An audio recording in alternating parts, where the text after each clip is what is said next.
제 19장. 내 하나님 여호와께서 이 여러 민족을 멸절하시고 내 하나님 여호와께서 그 땅을 내게 주심으로 내가 그것을 받고 그들의 성읍과 가옥에 거주할 때에 내 하나님 여호와께서 내게 기업으로 주신 땅 가운데에서 새 성읍을 너를 위하여 구별하고 내 하나님 여호와께서 내게 기업으로 주시는 땅 전체를 새 구역으로 나누어 길을 닫고 모든 살인자를 그 성읍으로 도피하게 하라. 살인자가 그리로 도피하여 살만한 경우는 이러하니 곧 누구든지 본래 원한이 없이 부지중에 그의 이웃을 죽인 일, 가령 사람이 그 이웃과 함께 벌목하러 삼림에 들어가서 손에 도끼를 들고 벌목하려고 찍을 때에 도끼가 자루에서 빠져 그의 이웃을 맞춰 그를 죽게 함과 같은 것이라. 이런 사람은 그 성읍 중 하나로 도피하여 생명을 보존할 것이니라. 그 사람이 그에게 본래 원한이 없으니 죽이기에 합당하지 아니하나 두렵건대 그 피를 보복하는 자의 마음이 복수심에 불타서 살인자를 뒤쫓는데 그 가는 길이 멀면 그를 따라잡아 죽일까 하노라. 그러므로 내가 네게 명령하기를 새 성읍을 너를 위하여 구별하라 하노라. 네 하나님 여호와께서 네 조상들에게 맹세하신 대로 네 지경을 넓혀 네 조상들에게 주리라고 말씀하신 땅을 다 내게 주실 때 또 너희가 오늘 내가 너희에게 명하는 이 모든 명령을 지켜 행하여 네 하나님 여호와를 사랑하고 항상 그의 길로 행할 때에는 이 셋 외에 새 성읍을 더하여 네 하나님 여호와께서 네게 기업으로 주시는 땅에서 무죄한 피를 흘리지 말라. 이같이 하면 그의 피가 네게로 돌아가지 아니하리라. 그러나 만일 어떤 사람이 그의 이웃을 미워하여 엎드려 그를 기다리다가 일어나 상처를 입혀 죽게 하고 이 한 성읍으로 도피하면 그 본 성읍 장로들이 사람을 보내어 그를 거기서 잡아다가 보복자의 손에 넘겨 죽이게 할 것이라. 내 눈이 그를 궁일히 여기지 말고 무죄한 피를 흘린 죄를 이스라엘에서 제하라. 그리하면 네게 복이 있으리라. 네 하나님 여호와께서 네게 주어 차지하게 하시는 땅, 곧 네 소유가 된 기업의 땅에서 조상이 정한 네 이웃의 경계표를 옮기지 말지니라. 사람의 모든 악에 관하여 또한 모든 죄에 관하여는 한 증인으로만 정할 것이 아니요 두 증인의 입으로나 또는 세 증인의 입으로 그 사건을 확정할 것이며, 만일 위증하는 자가 있어 어떤 사람이 악을 행하였다고 말하면 그 논쟁하는 쌍방이 같이 하나님 앞에 나아가 그 당시에 제사장과 재판장 앞에 설 것이요 재판장은 자세히 조사하여 그 증인이 거짓 증거하여 그 형제를 거짓으로 모함한 것이 판명되면 그가 그의 형제에게 행하려고 꾀한 그대로 그에게 행하여 너희 중에서 악을 제하라. 그리하면 그 남은 자들이 듣고 두려워하여 다시는 그런 악을 너희 중에서 행하지 아니하리라. 내 눈이 긍휼히 여기지 말라. 생명에는 생명으로, 눈에는 눈으로, 이에는 이로, 손에는 손으로, 발에는 발로이니라.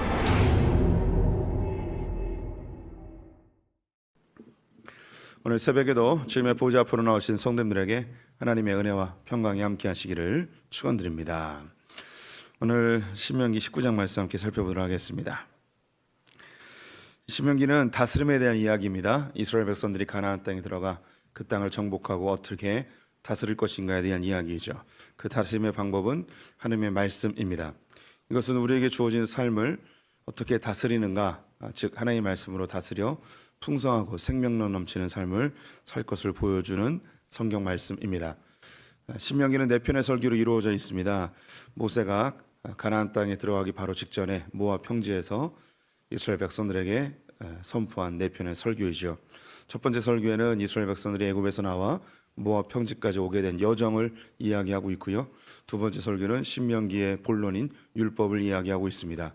세 번째는 이스라엘의 미래에 대한 이야기, 마지막 네 번째 설교는 모세가 이스라엘 백성을 향한 유언이 담겨 있습니다. 우리는 현재 율법 두 번째 설교에 와 있고요. 두 번째 설교는 십계명을 선포하며 시작합니다. 그리고 이 율법을 왜 지켜야 되는지 7가지 이유를 설명하고 있습니다. 그리고 율법을 십계명을 근거하여서 율법이 구체적으로 확장되게 되는데요. 우리는 지금까지 1계명부터 5계명까지 보았습니다. 오늘은 제 6계명의 확장에 대한 이야기입니다. 십계명은 크게 하나님과의 관련된 법률과 이웃과 관련된 법률로 나뉘어지죠. 그래서 1계명부터 5계명까지는 하나님에 대해서, 6계명부터 10계명까지는 이웃에 대한 이야기입니다. 이웃에 대한 이야기 중에 그 첫 번째가 바로 살인하지 말라입니다. 성경은 살인하지 말라는 것에 대한 근거로 창세기 9장을 보게 되면 모든 생명은 하나님께로부터 왔음을 이야기합니다. 모든 사람이 하나님의 형상으로 지음받았기 때문에 모든 사람이 존귀하고 모든 사람이 평등함을 이야기하고 있습니다. 그래서 누가 누군가를 죽인다는 것은 있을 수 없는 일인 것이죠. 그래서 누가 누구를 죽였다면 그 피해에 대한 값으로 그 사람도 그 값을 피로써, 생명으로서 갚아야 합니다. 이것은 이 노아 홍수 이후부터 인류 가운데 모든 문화에서 발견되어지는 내용입니다. 그래서 뭐 그 원류를 다른 민족들은 찾을 수 없지만 우리는 성경을 통해서 그것을 찾을 수 있습니다. 누군가의 생명을 빼앗았다면 그 사람도 그에 대한 값을 지불해야 되는 것이죠.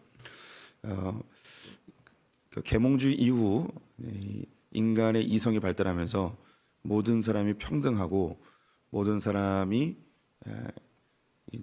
자기의 인권을 갖고 있다라는 주장들을 하게 되었습니다.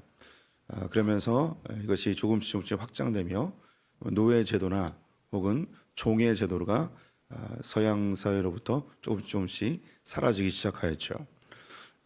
그런데 이 인권을 이야기하는 그 시작점은 보통 이제 사람들이 이성에서, 사람의 생각에서 사람이 평등하다라고 이야기하였지만 이 더 구체적인 이야기들을 하기가 매우 어렵게 됩니다. 왜 사람 평등하냐라고 이야기할 때 근거를 댈 수가 없는 거죠. 그래서 이제 종교개혁 이후부터 언급된 것이 바로 천부 인권 사상입니다. 하나님께서 모든 사람을 평등하게 지었고 모든 사람에게 인간의 권리를 주셨다는 겁니다. 그래서 성경을 기반하지 않으면 이 인권 혹은 사람의 평등 이런 것을 설명하기가 불가능한 것이죠. 하나님이 모든 사람을 하나님 형상대로 지어 주셨습니다. 그래서 계급이 있을 수 없고 또 누군가가 누군가를 지배하거나 생명을 빼앗을 수 없습니다. 하나님이 주신 아주 중요한 이 세상을 다스리는 원리이죠. 그래서 이 살인하지 말라는 하나님이 자기 형상대로 지은 인간의 생명을 인간이 함부로 빼앗을 수 없다는 것입니다. 그런데 살다 보면 고의가 아닌 실수나 혹은 부주의로 인해서 사람을 죽일 수 있게 되는 것이죠.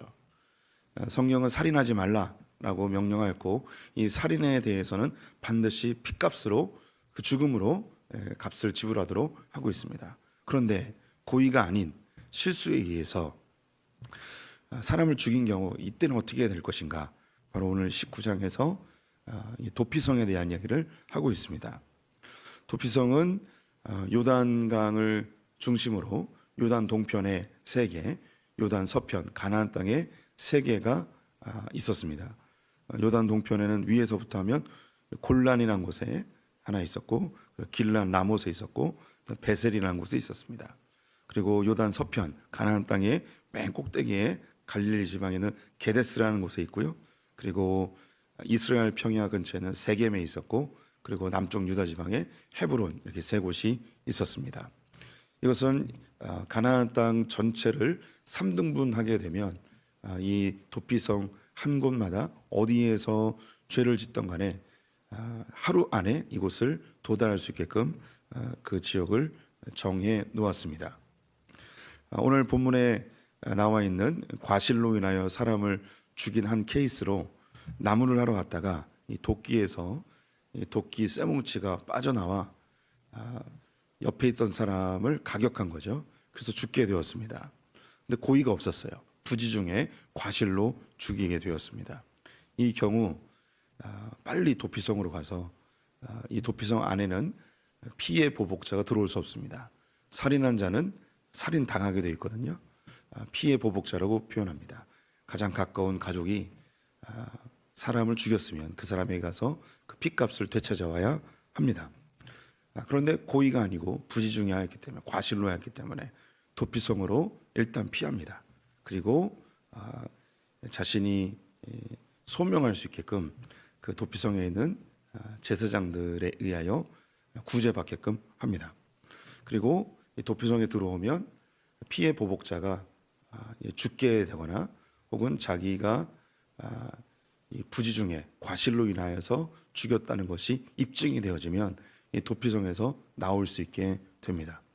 그리고 또 한 가지, 대제사장이 죽게 되면 이 도피성에 도피했던 사람이 자기의 죽인 자의 핏값이 자신이 아니고 대제사장이 지불하였기 때문에 또 나올 수 있게 되었습니다. 이런 것 외에는 도피성에서 계속 살아야 돼요. 우리가 지금 이제 법에 의해서 다스림을 받고 있는 사회에 살고 있는데요. 이 법에서 중요한 게 그 마음의 동기입니다. 어떤 행위보다 더 중요한 게 동기인데요.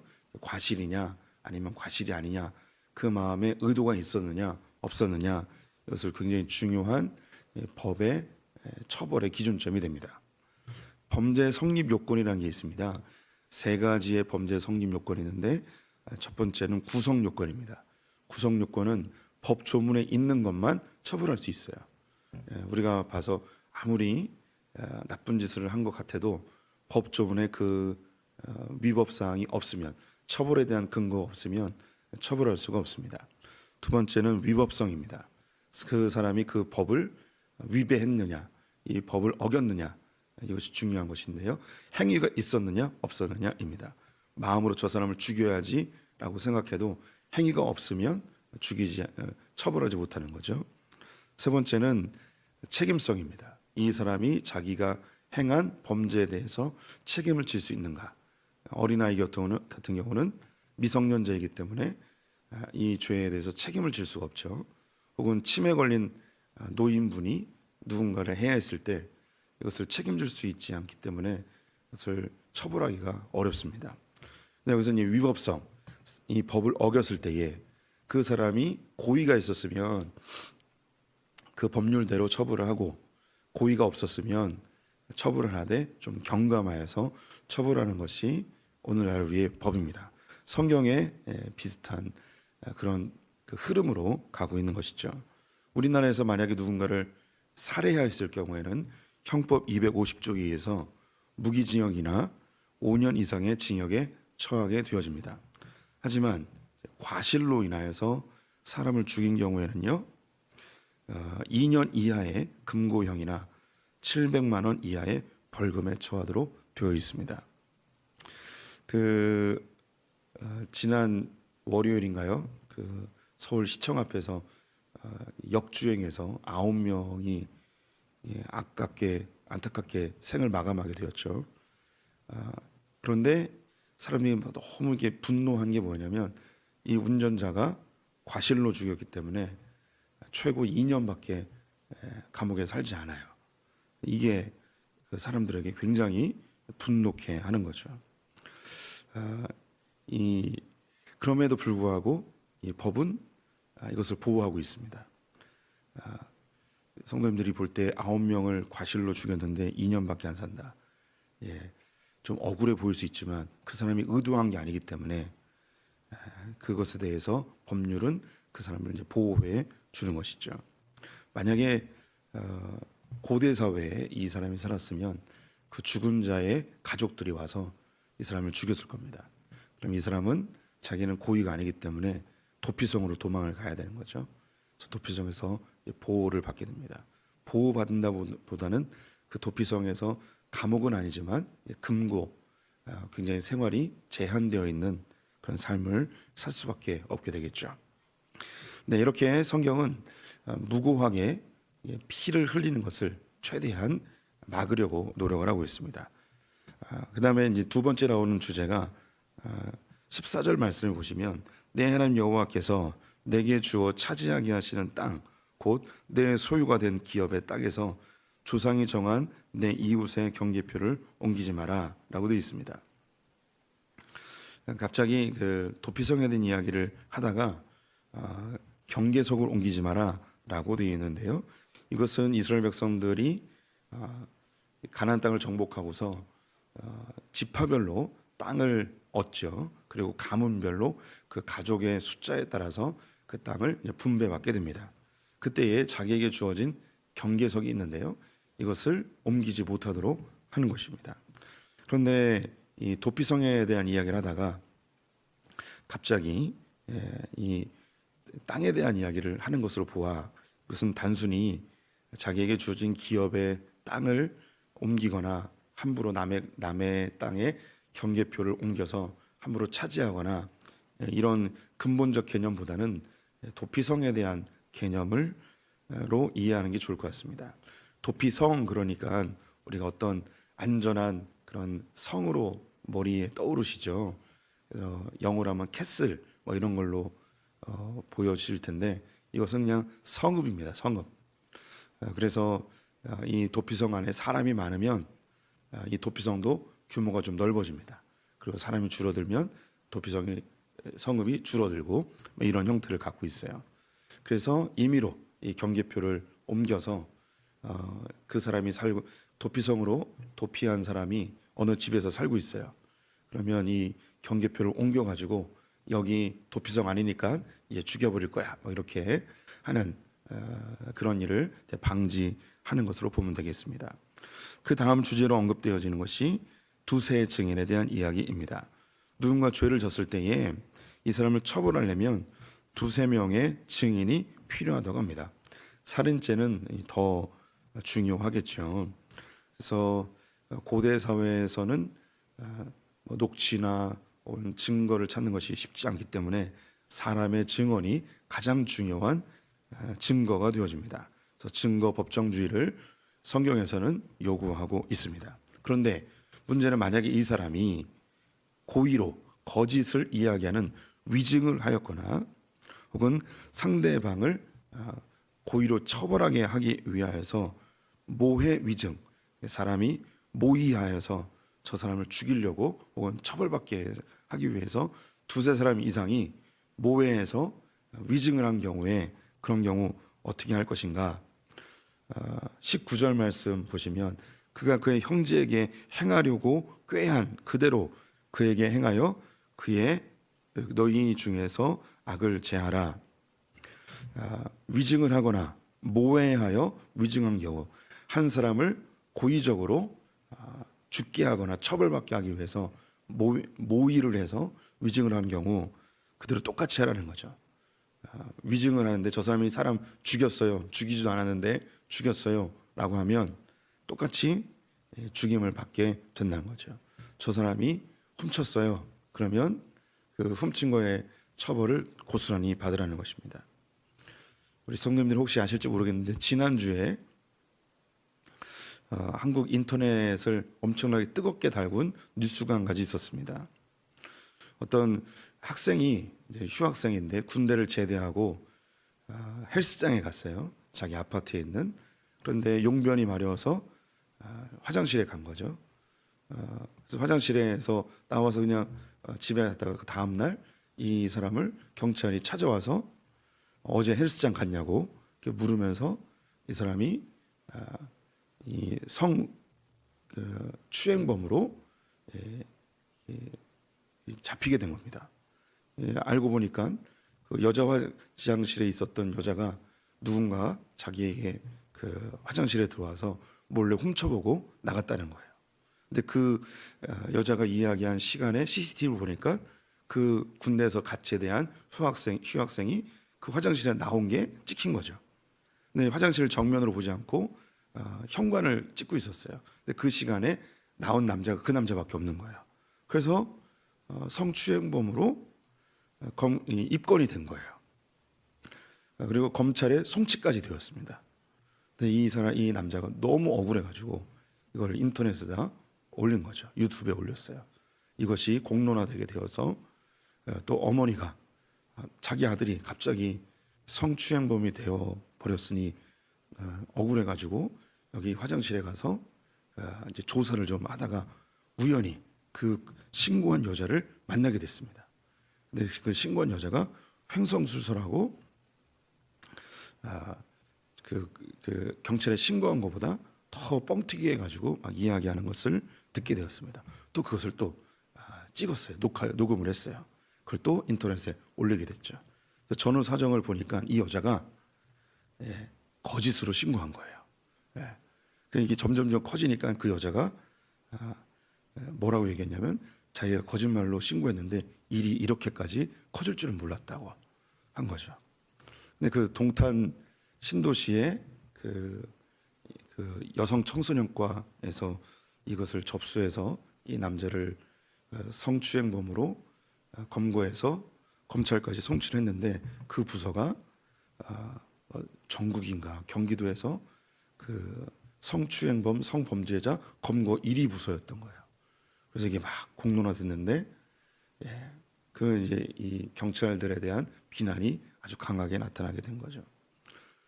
그러면 우리 이 오늘 법률대로 처벌을 한다면 그 여자는 그 남자에게 처벌받게 하고 싶었던 것에 처벌을 받게 해야 되는 거죠. 그런데 우리나라 지금 법은 어떻게 되냐면 이런 무고죄를 해도 이 무고죄로 처벌이 어려워요. 너무 제가 설명을 잘 못한 것 같아요. 지금 저는 기대했던 게 뭐냐, 우리 성도님들이 너무 막 분노해가지고 그런 무고죄를 처벌을 강화해야 됩니다, 이런 감정이 들게끔 해야 하는데 제가 이걸 지금 잘 설명을 못한 것 같습니다. 성경은 이렇게 누군가를 위증하여서 무고하게 사람을 처벌하게 한다면 성경은 뭐라 이야기했냐면 처벌하려고 했던 것만큼 처벌하라고 하는 것이죠. 20절 말씀을 읽어보겠습니다. 그리하면 그 남은 자들이 듣고 두려워하여 다시는 그런 악을 너희 중에서 행하지 아니하리라. 이렇게 이제 무고죄에 대해서 강력하게 처벌을 하면 위증을 하거나 모해하거나 무고하게 사람을 신고하는 일이 없을 거라는 거죠. 두려워서. 제가 왜 이렇게 열심히 얘기하느냐, 우리나라 무고죄를 좀 강력하게 강화해야 된다는 생각에 이런 이야기를 하고 있습니다. 네, 제가 그 지난번에 설교 때 한번 말씀드렸는데 제가 예전에 사역했던 교회 장로님이 지하철에서 동암역에 내렸는데 기다렸던 경찰들에 의해서 현장에서 잡혀서 성추행범으로 1년 반 동안 재판받았다는 얘기 말씀드렸었죠. 그 장로님이 정말 제가 그분 표현도 그렇고 제가 볼 때도 정말 죽고 싶어 하셨습니다. 그분이 무슨 성추행범이냐, 그냥 그 자기를 음흉하게 쳐다봤다는 거예요. 그걸 요즘 시선 강간이라고 하죠. 자기가 앉아 있었는데 앞에 있었던 그 장로님이 자기를 이렇게 훑어보고 이상한 눈빛으로 쳐다봤다는 거예요. 그래서 바로 신고했어요. 그래서 동암역에서 잡혔어요. 그리고 1년 반 동안 재판했어요. 그런데 이 장로님은 그 변호사비는 변호사비대로 내고 마음고생은 마음고생대로 하고, 그리고 이제 무혐의로 풀려났습니다. 근데 그 신고한 여성은 아무 처벌도 안 받는 거죠. 제가 자꾸 이렇게 여성들 쪽으로만 얘기를 하는, 전 여성을 사랑합니다. 뭐 남자들도 마찬가지죠. 21절에 보면 너희 눈이 긍휼히 여기지 말라. 생명에는 생명으로, 눈에는 눈으로, 이에는 이로, 손에는 손으로, 발에는 발로이니라. 동형복수법이라고 이야기하는데요. 이제 이후에도 조금 다시 반복돼서 나오기도 하는데, 동형복수법은 똑같이 처벌하는 거예요. 굉장히 잔인해 보이죠. 그런데 동형복수법은요, 굉장히 공정한 법입니다. 우리 성도님들이 자녀가 있어요. 놀이터에서 눈이 밤탱이가 돼서 돌아왔어요, 내 아들이.